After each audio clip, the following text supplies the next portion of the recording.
Hello and welcome to this Wine and Dollies. It's literally been a minute since I've done a Wine and Dolly, so I'm like, where do I set up? Or what angle? All of this thing, trying to figure it out again. I think the last Wine and Dollies I did, let's go back in time, was I think in the summer of 2021, and it's 2022. It's almost summer 2022. This is it's been too long, but life has been freaking crazy, so I'm gonna update you on that, and that's why it's been taking me forever. I hope to get back on the Wine and Dollies train. We'll see. Hopefully life just chills for a little bit. Usually summer is pretty good for dolls for me, like nothing crazy usually happens, so hopefully I can make some magic. It'll be fantastic. So the first thing, just updating what happened since the last Wine and Dollies with life, and then I'll do dolls like always. And I don't have a drink today because I'm just not thirsty. Alright, so October, big changes. I got puppies. Basically, yes, I got 3 Pomeranians. They've been keeping me busy, and their names are Bacon, Syrup, and Hash Brown. So those are their fabulous names. I love going out with them. I love taking care of them. I love walking them. I love taking them to meet with my other friends who have dogs, and we go to like the dog park, just us usually, and then our dogs play, and it's so much fun. So I can't wait. This is gonna be their first summer, so I'm gonna take them to the beach because there's a dog friendly beach. There's a like cafe that I bring them, like a dog cafe. There's lots of regulars and locals, so I like bringing them there too. It's a whole fun time. I've been loving it for sure, and I'm trying to teach them some tricks right now, but it's slow going. So that has been a big thing that took up a lot of my time. Then November, December is busy season for work, so I was just busy. I was so tired that most of the nights I would just be laying in my bed. Like, you guys probably know how it goes with work, and when it gets busy sometimes you're just tired. So I didn't really get to do as much as I would like at that time. And I hosted Christmas for the first time in December, so I was kind of all over the place with that. I hosted 6 people, very small. It was very nice, and it went extremely well. But yeah, that was a big deal for me, and I'm very happy it went well. Then let's see. Oh yeah, so right after Christmas, January, we had another lockdown. It was lockdown number 4 for us, and it really sucked. It really sucked. It wasn't as long as our past lockdowns. I think it was only 2 or 3 weeks. I can't remember so well because we've had so many lockdowns. Sometimes they like meld into one for me. So yeah, it was really hard. I was feeling like a little bit down, and I wasn't super in the mood.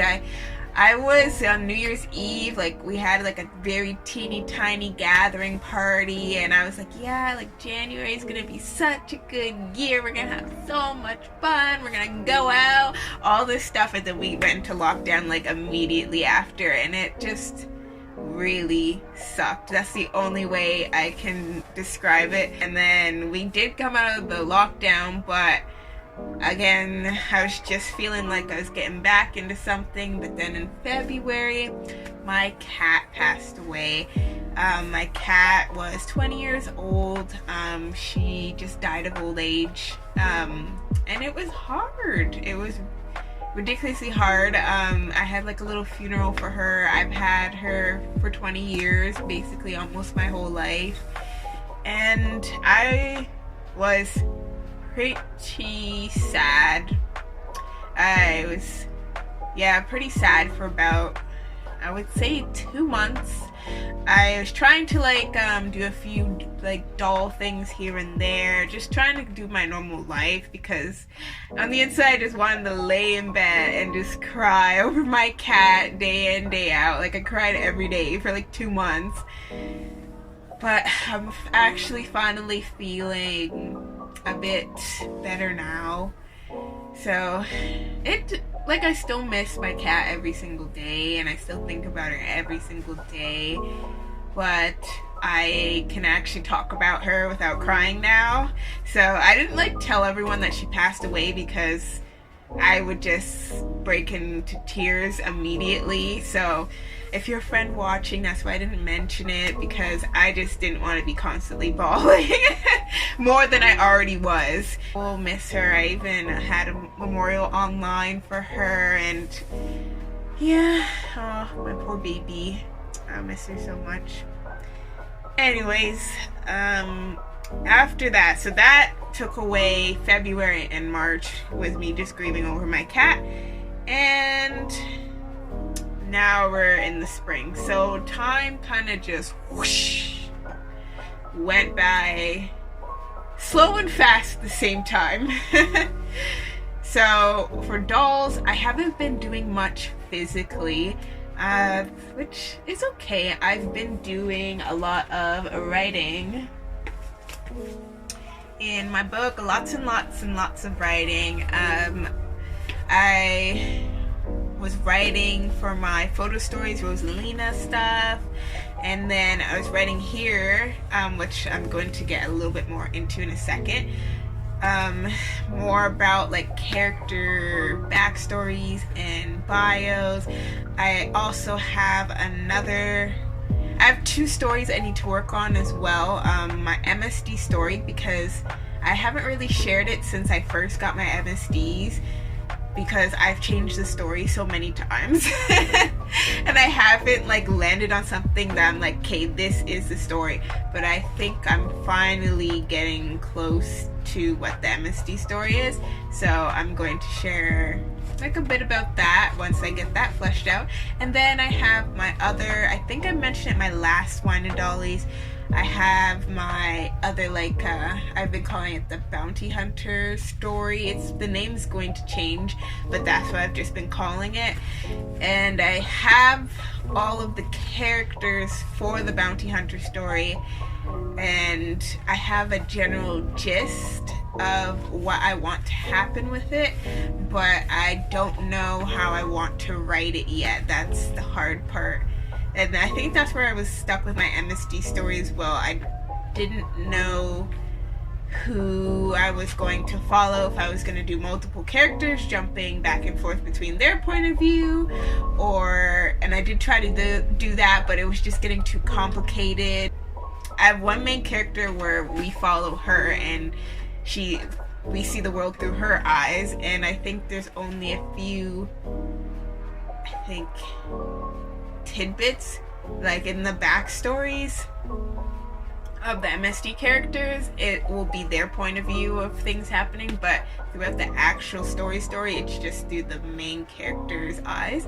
And then for my bounty hunter one, I think I might have to do it out of the eyes of 2 characters. I would like to make my bounty hunter story into a photo story at some point, but it's going to be more complicated, because I think I mentioned how it's going to be a bit more like darker, a little bit more action, a little, not gore, but it's a bit bloody and stuff like that, and it's a bit more of the darker side of my vampires, because right now my vampires are pretty docile, but there are some darker vampires, and we'll be delving into that.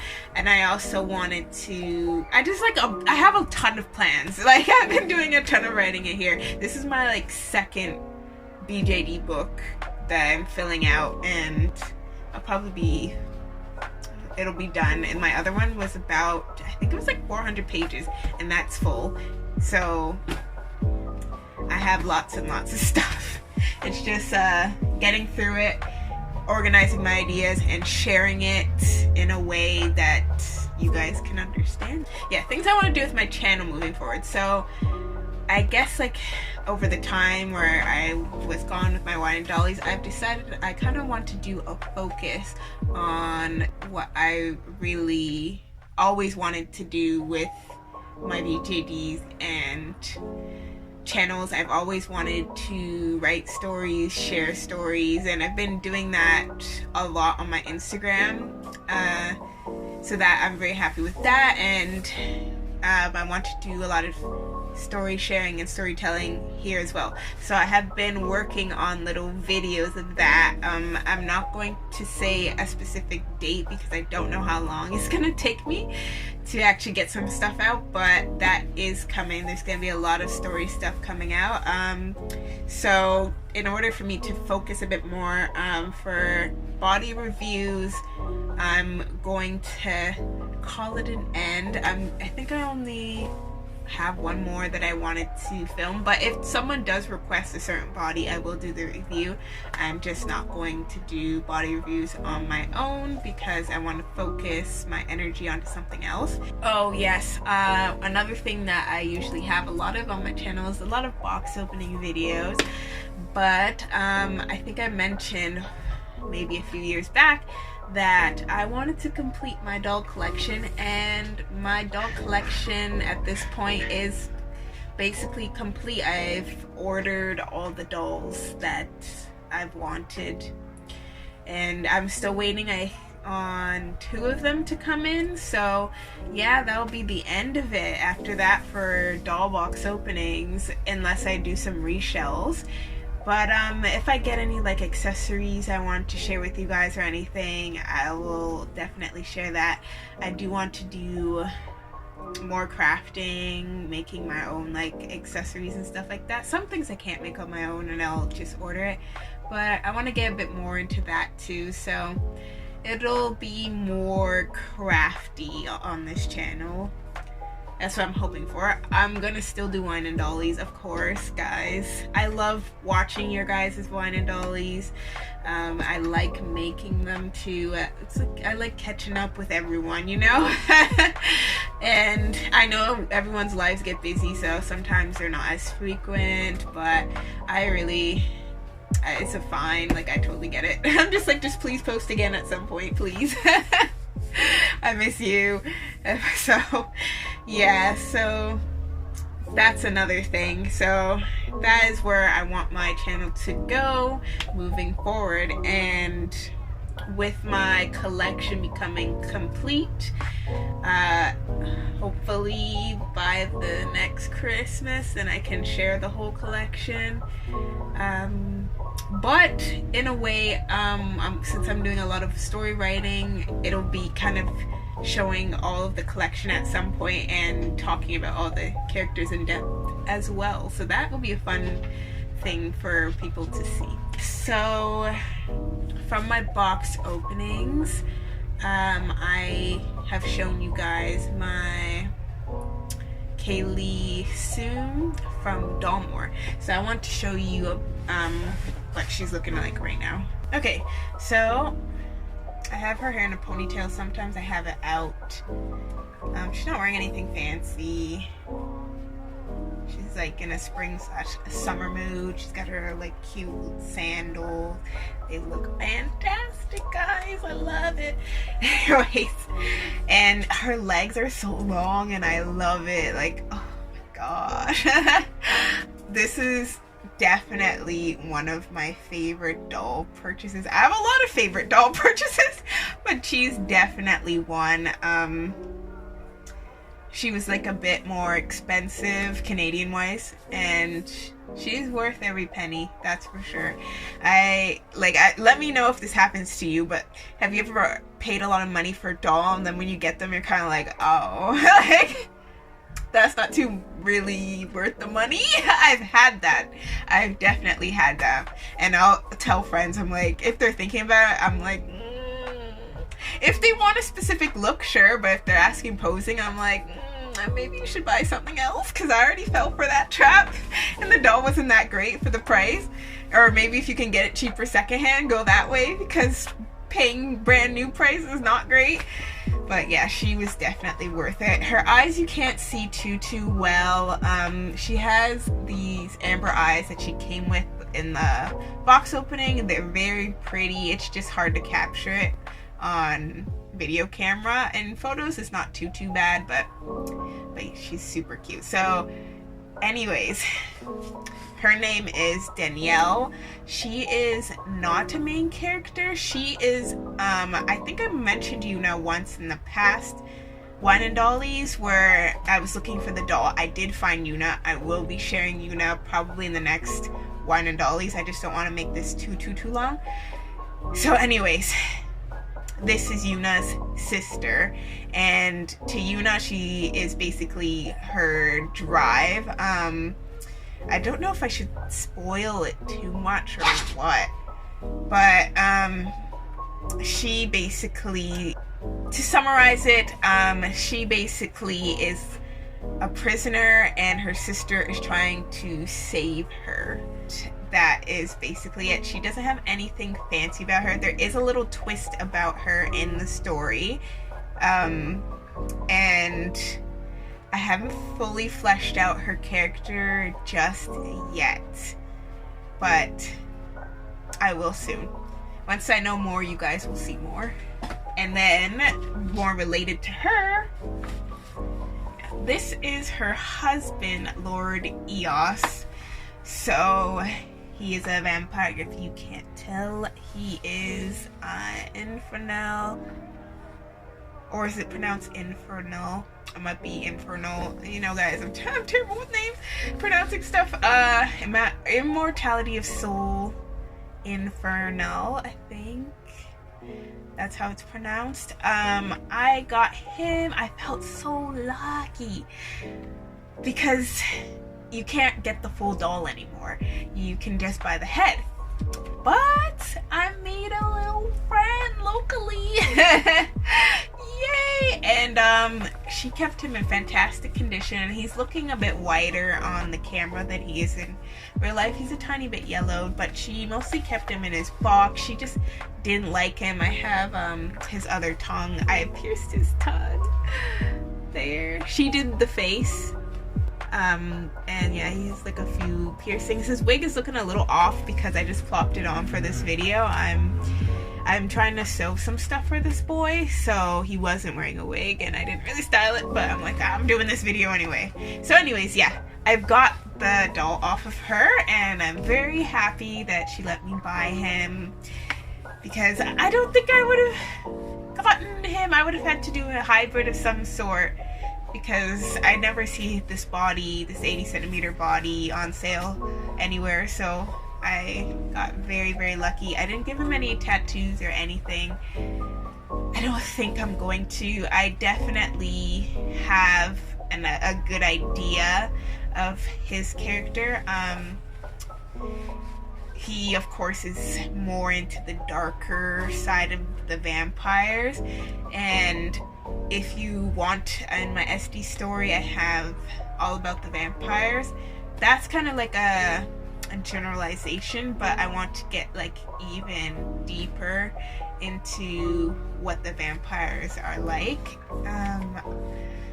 He is the villain of the story for the bounty hunters, and as I said, he is Danielle's husband. So as you can see, a little bit of family drama there. It gets a bit complicated.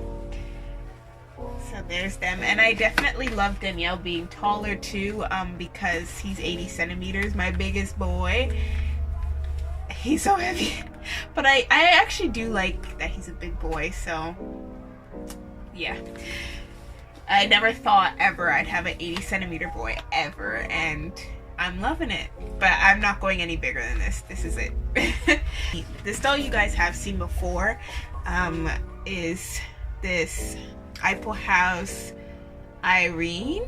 I think it is, yes, Apple House Irene.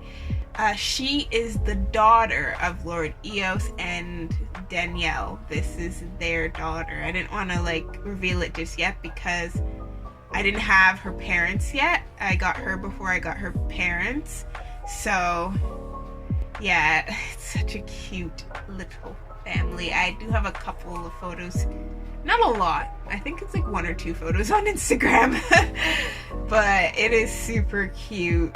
And I ended up naming her Iris.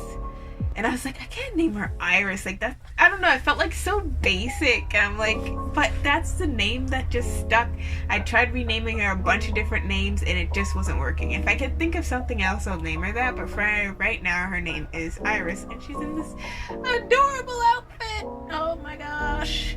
It's a little washed out because of the lighting, but it is so adorable. So I think that is mostly it. I will be sharing more of my noodles in the future wine and dollies. This one is getting a little bit longer, so that's why I'm cutting it here. But you guys will definitely see more soon. Until the next time, thanks for stopping by.